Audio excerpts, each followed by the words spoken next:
மற்ற கல்வர் எல்லாம் மாட்டிக்கொள்ளும் அரண். நிற்க நிற்க நீர்மேல் நிற்க கற்றுக்கொண்ட நரன். சுற்று சுற்றும் காற்றை போலே எங்கும் செல்வான் இவன். துப்பாக்கி மற்றும் தோட்டாவை தான் காதலித்தான். என்றாலும் காக்கி சட்டையை தான் கைப்பிடித்தான். தன் சாவை சட்டை பையில் வைத்து எங்கேயும் செல்கின்றான். வணக்கம். நான் M Ravi, inspector general police. நான் இப்போ வெளிச்சம் டிவி மூலமாக நேயர்களை சந்திப்பதில் நான் மிகவும் பெருமைப்படுகின்றேன். வாழ்க்கை என்பது அது ஒரு மிகப்பெரிய சவால், அது ஒரு மிகப்பெரிய பயணம். அதை ஒவ்வொருவரும் எப்படி எதிர்கொள்கிறோம் என்பதை பொறுத்து தான் நம்முடைய இன்பமும் துன்பமும் மகிழ்ச்சியும் கலந்திருக்கின்றது. வாழ்க்கை என்பது எப்பவுமே பார்த்திங்கன்னா ஒரே மாதிரி இருக்காது, ஒரே நிலைமையில் இருக்காது. இன்பம் இருக்கும், துன்பம் இருக்கும், சிக்கல்கள் இருக்கும், சிலிர்ப்புகள் இருக்கும். அதனால் நம்ம எப்போவுமே ஒரு நம்பிக்கையுடனும் வாழ்க்கை வாழ்வதற்காகத்தான் அப்படிங்கிற ஒரு தன்னம்பிக்கை, மற்றவர்களுக்கு உதவ வேண்டும், நாம் இருக்கின்ற இடத்தை ஒரு மகிழ்ச்சிகரமான ஒரு இடமாக வைத்துக்கொள்ள வேண்டும், மற்றவர்களை மதித்து அவர்கள் மகிழ்ச்சியாக இருக்க வேண்டும் என்ற ஒரு எண்ணத்துடன் நாம் வாழ்க்கையை தொடர்ந்தால் நிச்சயமாக எல்லோரும் நன்றாக இருக்க முடியும். ஒவ்வொருவருடைய வாழ்க்கையும் அவர்கள் இருக்கின்ற இடம், சூழ்நிலை, பணிபுரிகின்ற வேலை, இதை வைத்துத்தான் அவர்களுடைய வாழ்க்கை பாதையை அமைத்துக் கொள்ள வேண்டும். அந்த பாதை எவ்வளவு கரடுமுரடாக இருந்தாலும் அதை கடந்து செல்ல வேண்டும் என்ற ஒரு நம்பிக்கையுடன், ஒரு உத்வேகத்துடன் சென்றால் வாழ்க்கையை மகிழ்ச்சிகரமாக அமைத்துக் கொள்ள முடியும். இன்றைய இளைஞர்கள் வாழ்க்கையை ஒரு நம்பிக்கையுடன் எதிர்கொள்ள வேண்டும். ஃபுல் ஆஃப் சேலஞ்சஸ் அப்படின்னு சொல்லுவாங்க. தான் ஏற்கனவே சொன்ன மாதிரி சவால். அந்த சவால்களை எப்படி நாம் எதிர்கொள்கின்றோம் என்பதை பொறுத்து தான் நாம் நம்முடைய பயணத்தை வெற்றிகரமாக ஆக்க முடியும். அதில் இன்னல்கள் வரலாம், இடர்பாடுகள் வரலாம். அதை பற்றியெல்லாம் கவலைப்படாமல் அதை தாண்டி செல்கின்ற ஒரு மனப்பான்மையை, ஒரு மனப்பாங்கை வளர்த்து கொண்டால் நிச்சயமாக வாழ்க்கை வளமாக இருக்கும், நலமாக இருக்கும், அது மிகவும் பலமாகவும் இருக்கும் என்பதை என்னுடைய அனுபவத்தின் மூலமாக நான் சொல்கின்றேன். என்னுடைய பெற்றோர்கள் அடிப்படையில் வேளாண்மை தொழிலாக கொண்டு வந்தாங்க. என்னுடைய சொந்த ஊர் ஒட்டன்சித்திரம் அருகில் உள்ள வெறியப்பூர் என்ற கிராமம். நாங்கள் மொத்தம் 4 பேர். என்னுடைய அண்ணன், அப்புறம் எனக்கு கீழே 2 சகோதரிகள். மூத்தவர் என்னுடைய அண்ணன் செந்தமிழ் செல்வன், 2வது நான், மற்றும் 2 தங்கைகள். இந்த 4 குழந்தைகளில் என்னை தவிர எல்லோரும் 3வது வகுப்பு முதல் கான்வென்ட் பள்ளியிலே என்னுடைய தந்தையார் படிக்க வைத்தார்கள். என்னை மட்டும் அந்த சொந்த கிராமத்திலேயே படிக்க வைத்தார். அதாவது அவருக்கு பின்னால் வேளாண்மையை, அதாவது அக்ரிகல்ச்சர், விவசாயத்தை கவனித்துக் கொள்வதற்காக வேண்டும் என்ற காரணத்தினால் என்னை சொந்த ஊரிலேயே படிக்க வைத்தார். மற்ற அனைவரும் சைனிக் ஸ்கூல், மதுரை, இது போன்ற கான்வென்ட் பள்ளிகளிலே படிக்க வைத்தார்கள். நான் படிக்கின்ற பொழுது மற்ற எல்லா குழந்தைகளைப் போல் நான் மிகவும் ஒரு குறும்புக்கார குழந்தையாக இருந்தேன். அப்பொழுது என்னுடைய தோட்டத்தில், எங்களுடைய அந்த ஃபார்ம் ஹவுஸ் என்று சொல்வார்களே, அங்கே என்னுடைய தந்தை குதிரையை வளர்த்து வந்தார். குதிரை. அப்பொழுதே நான் 7 வயதாக இருக்கின்ற பொழுது அந்த குதிரையை எடுத்து வீட்டிற்கு தெரியாமல் சவாரி செய்வேன்.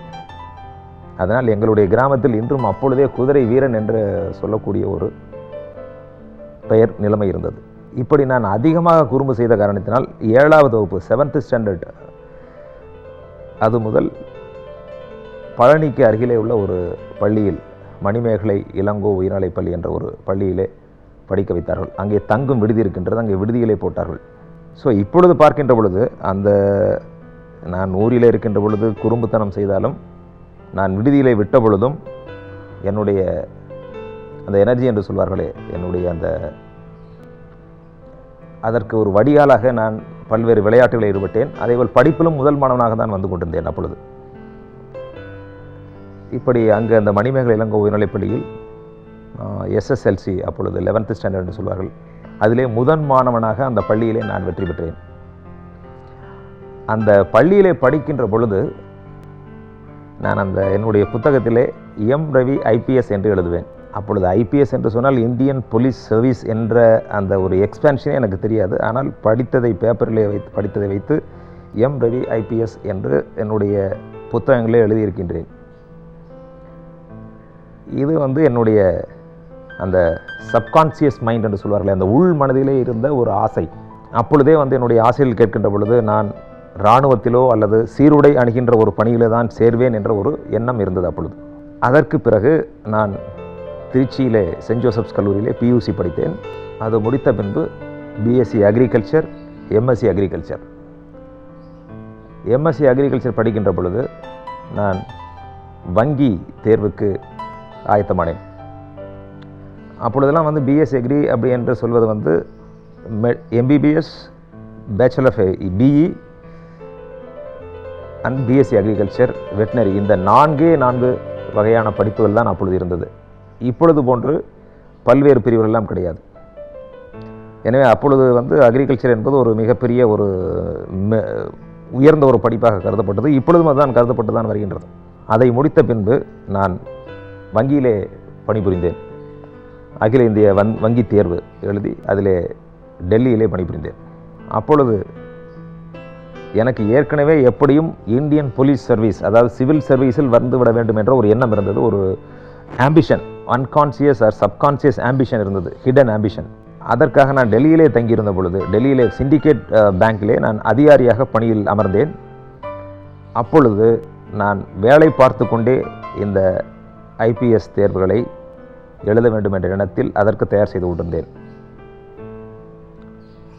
அப்பொழுது பார்த்தால் என்னுடைய கல்லூரியிலே படித்த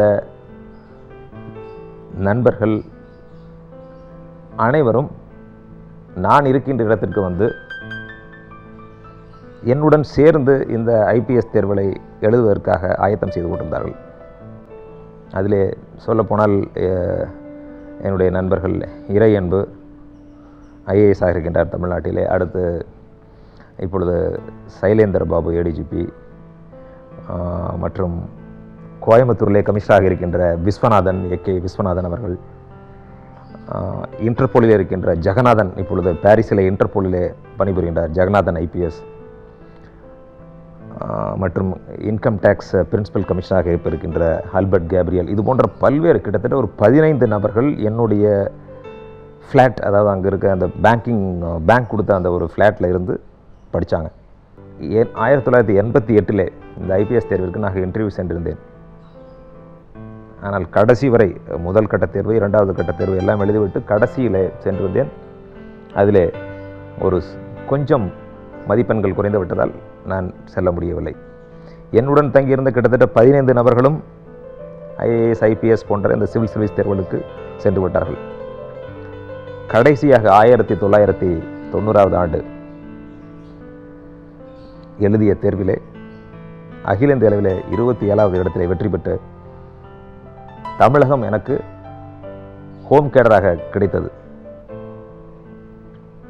இந்த ஐஏஎஸ், ஐபிஎஸ் தேர்வில் எழுதுறது என்பது ஒரு கட்டம். அடுத்து எழுதி வெற்றி பெற்ற பின்பு எந்த மாநிலம், எந்த ஸ்டேட் கிடைக்கின்றது என்பது மிகவும் முக்கியம். அதிலே அதிகமான ஒரு மதிப்பெண்கள் பெற்று அதிகமான ரேங்க் வந்திருந்தால்தான் சொந்த மாநிலம் கிடைக்கும்.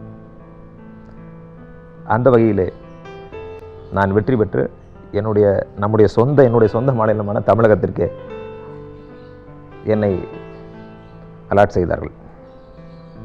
அது ஒரு மிகப்பெரிய ஒரு திருப்புமுனை என்று சொல்லலாம்.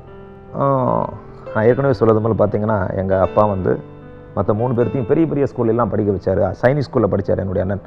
சைனிக் ஸ்கூலில் படிக்கிறதுங்கிறது சாதாரண விஷயம் இல்லை, அது ரொம்ப கடினமாக எக்ஸாம் எழுதி போகணும். அவங்க எல்லாருமே இந்த சிவில் சர்வீசஸ் தேர்வுகள் எழுதினாங்க. இருந்தாலும் அவங்க என்னை விட இன்டெலிஜென்ட் பர்சன்ஸ் ஆக்சுவலாக. இருந்தாலும் அவங்களுக்கு கிடைக்கல, ஆனால் எனக்கு கிடைச்சது. அப்படிங்கிறப்போ இதை நான் முக்கியமாக இதை என்னுடைய கடின உழைப்பு, விடாமுயற்சி, தன்னம்பிக்கை என்ற இந்த 3 தாரக மந்திரங்களை தான் நான் சொல்வேன். அதனால் தான் நான் வெற்றி பெற முடிந்தது. என்னதான் நமக்கு வந்து பெரிய இன்டெலிஜென்ஸ் இருந்தாலும் அல்லது நாலேஜ் இருந்தாலும் இந்த தன்னம்பிக்கை இருக்கணும், ஒரு ஃபோக்கஸ் இருக்கணும், ஒரு ஃபோக்கஸ், கமிட்மெண்ட், அன்டிவைடட் அட்டென்ஷன் என்று சொல்லுவாங்க. அதாவது அந்த இலக்கை நோக்கி, அந்த இலக்கு எது வேணும்னா அந்த இலக்கை அடைகின்ற வரை நீ அமைதியாக இருக்கக்கூடாது என்ற ஒரு அந்த உள்ளில் அந்த கில்லர் இன்ஸ்டிங்க்ட் அந்த இருந்ததுனால என்னால் அச்சீவ் பண்ண முடிஞ்சது. அந்த உத்வேகம், அந்த கில்லர் இன்ஸ்டிங்க்ட் என்பது இப்பொழுதும் எனக்கு என்னுடைய பணிகளிலும் சரி, நான் பங்கு பெறுகின்ற அகில இந்திய விளையாட்டு போட்டிகளிலும் சரி எனக்கு மிகவும் உதவிகரமாக இருக்கின்றது.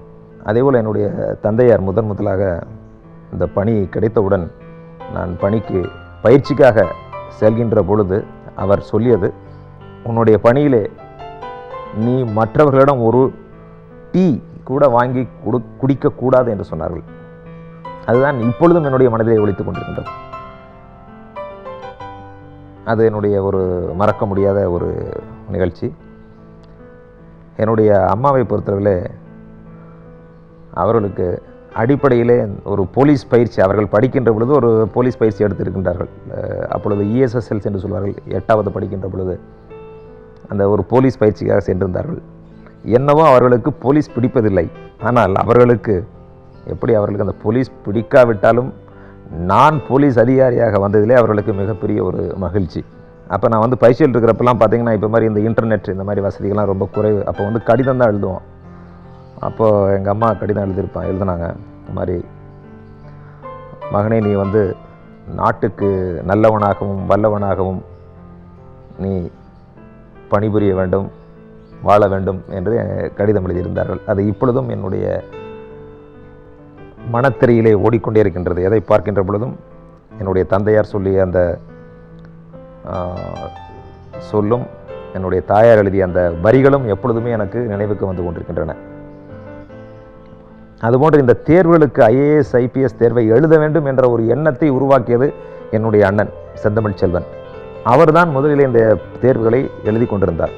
நான் சொல்வேன், நீங்கள் எழுதி வெற்றி பெற்றுவிட்டால் நிச்சயமாக நான் இதிலே வரப்போவதில்லை, நான் வேறு ஏதாவது வேலையில் இருந்து விடுவேன், அல்லது என்னுடைய அக்ரிகல்ச்சர் MSc படித்ததுனால் நான் வந்து விவசாயத்தையே வந்து பார்த்துட்ருக்கேன், சயின்டிஃபிக் அக்ரிகல்ச்சர் நான் பண்ணலான்னு இருக்கிறேன், ஸோ நீங்கள் நல்லா எழுதி பாஸ் பண்ணுங்கன்னு சொன்னேன். இன்டெலிஜென்ஸ் இருந்தும் ஏதோ லக்கா அல்லது டெஸ்டினியா அப்படின்னு தெரியல, அதனால் அவருக்கு கிடைக்கல, எனக்கு கிடைச்சது.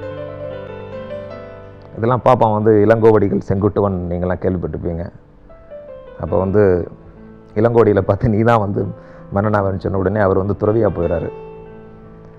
இது மாதிரி யார் எங்கு அமைய வேண்டும், எங்கு இருக்க வேண்டும் என்பதை கடின உழைப்பு, தன்னம்பிக்கை, விடாமுயற்சி இவைகள்தான் முடிவு செய்யுமே ஒழிய அதிர்ஷ்டம் என்பது சான்ஸை தான் நம்ம அதிர்ஷ்டம் சொல்கிறோம். அதிர்ஷ்டங்கிறது வந்து ஏதோ வந்து வேற ஒரு சக்தி நமக்கு கொடுக்கின்ற ஒரு விஷயம் இல்லை. ஒரு சான்ஸ், ஒரு சந்தர்ப்பம் வருகின்ற பொழுது அதை சரியாக நீ பயன்படுத்தி கொண்டால் அதுதான் உன்னுடைய அதிர்ஷ்டம். அதை தவற விட்டுவிட்டால் அது உன்னுடைய துரதிர்ஷ்டம். ஒரு சந்தர்ப்பத்தில் வெற்றி பெற முடியாவிட்டாலும் மீண்டும் ஒரு சந்தர்ப்பத்தை, ஒரு ஆப்பர்ச்சுனிட்டியை ஏற்படுத்தி கொண்டு I created an opportunity again and work for that, அதாவது அதில் வந்து முனைப்புடன் செயல்பட்ட காரணத்தினால் நான் இந்த இந்தியன் போலீஸ் சர்வீஸ் தமிழ்நாடு கேடரை அடைய முடிந்தது.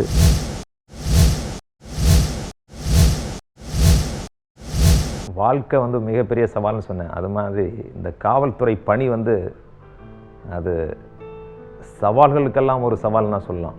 இந்த பிரச்சனைகளை வந்து கையாள்வது என்பது ஒரு மிகப்பெரிய ஒரு கடினமான வேலை. காவல்துறையில் பார்த்தீங்கன்னா, ஒன்று பொதுமக்களும் மகிழ்ச்சியாக இருக்கணும், எங்களுக்கு கீழே வேலை பார்க்குற அதிகாரிகளும் மகிழ்ச்சியாக இருக்கணும், மேலே இருக்கிற அதிகாரிகளும் நம்ம செய்கிற வேலையை பாராட்டணும்.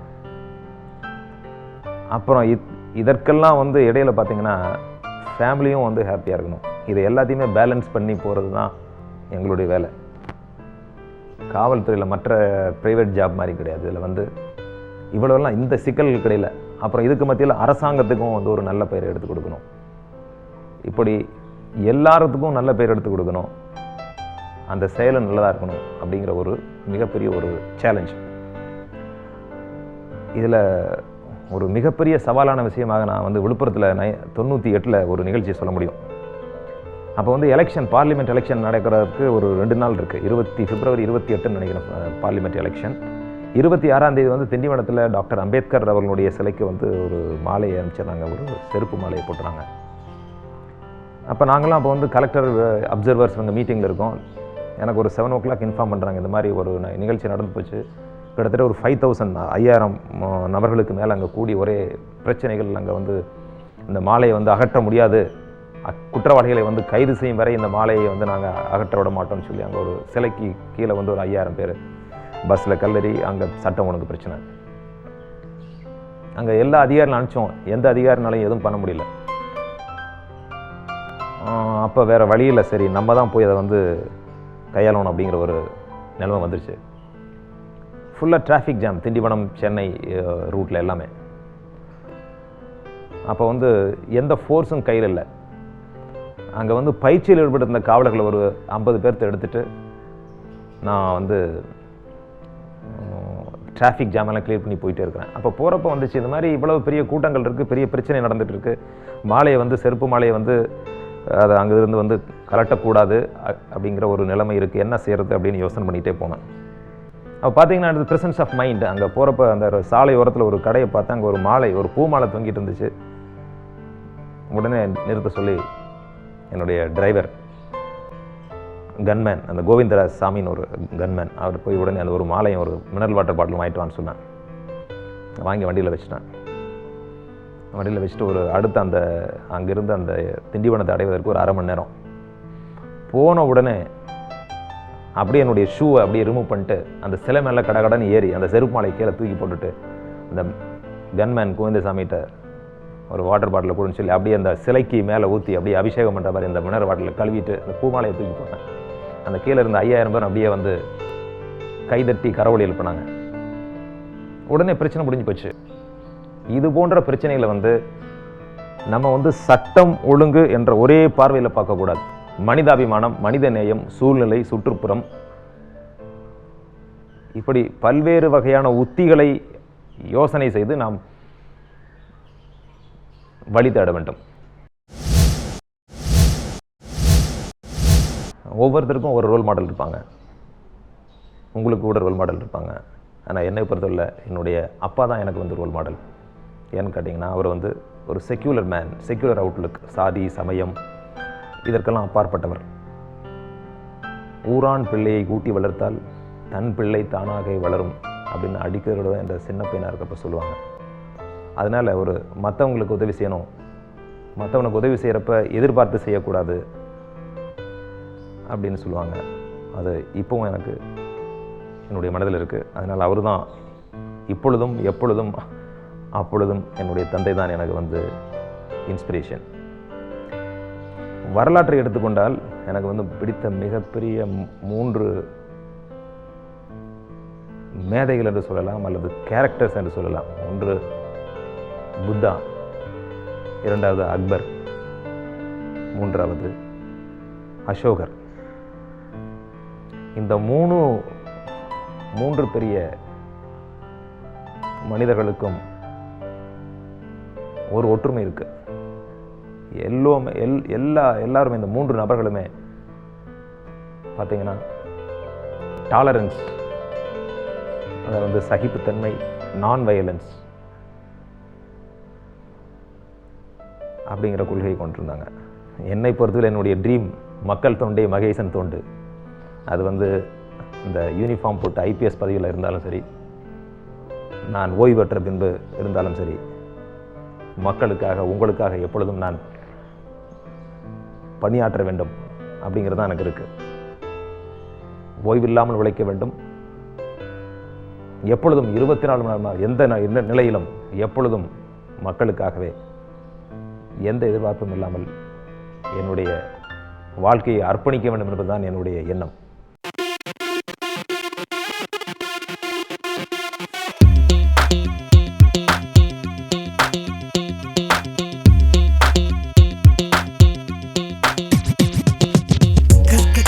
கள்ளம் கற்ற என்று சொன்ன நமன், கள்ளம் கற்ற கல்வர் எல்லாம் மாட்டிக்கொள்ளும் அரண். நிற்க நிற்க நீர் மேல் நிற்க கற்றுக்கொண்ட நரம், சுற்று சுற்றும்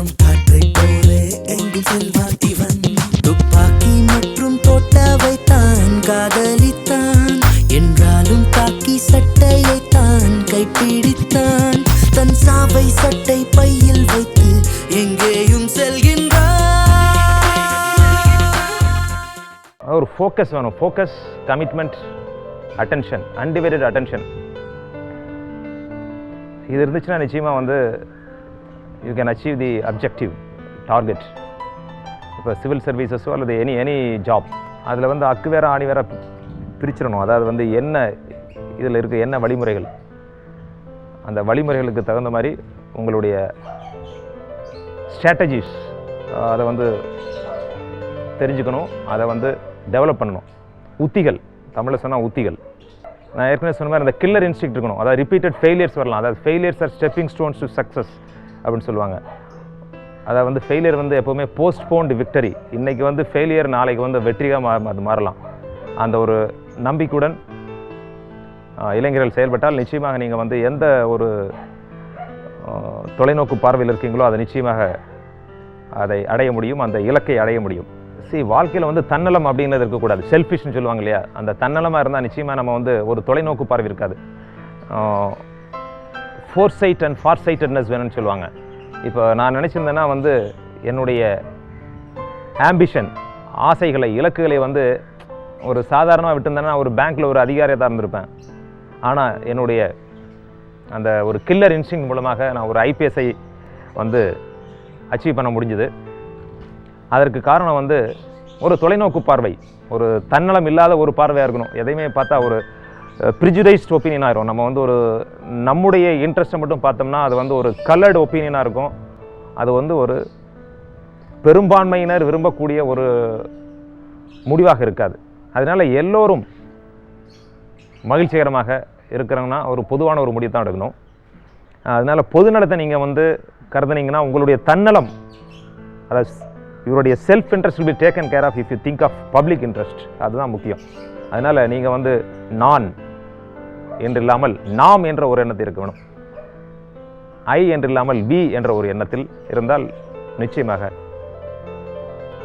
நீ வெற்றி பெற முடியும். You think of society, then you think of yourself. First think of others, then think of yourself. If you think of yourself, then you are narrowing yourself to a cocoon. ஒரு கூண்டுக்குள்ளே நீ அடைபட்டு விடுகின்றாய் என்ற அர்த்தம். நீ சுயநலவாதியாக இருந்தால் அந்த சுயநலத்தை விட்டுவிட்டு தொலைநோக்கு பார்வையில் ஒரு பரந்த மனப்பான்மை இருக்கின்ற பொழுது நீ நினைத்ததை சாதிக்க முடியும். அதனால் தான் நான் சாதிக்க முடிந்தது. எனவே இளைஞர்களே, நீங்கள் நினைத்தால் இதைவிட மிகப்பெரிய சாதனையாக எந்த சாதனையும் நீங்கள் செய்ய முடியும். நினைத்தால் தான் முடியும். நீ நினைக்க வேண்டும். நான் நினைத்தேன், இன்று நான். நீ நினைக்க வேண்டும், நாளை நீ.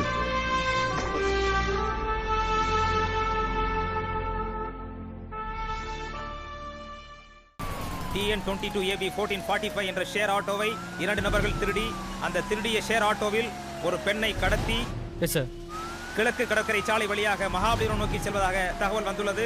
உடனடியாக அனைத்து விங்ஸ் பெட்ரோல் வாகனங்களையும் அலர்ட் செய்யவும். Okay sir.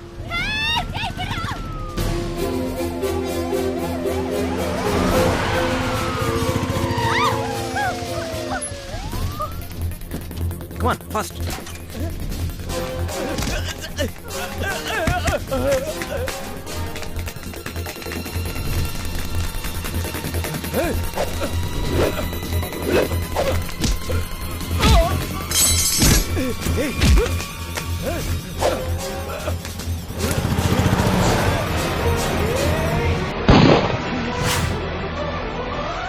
சார், ரொம்ப நன்றிங்க சார்.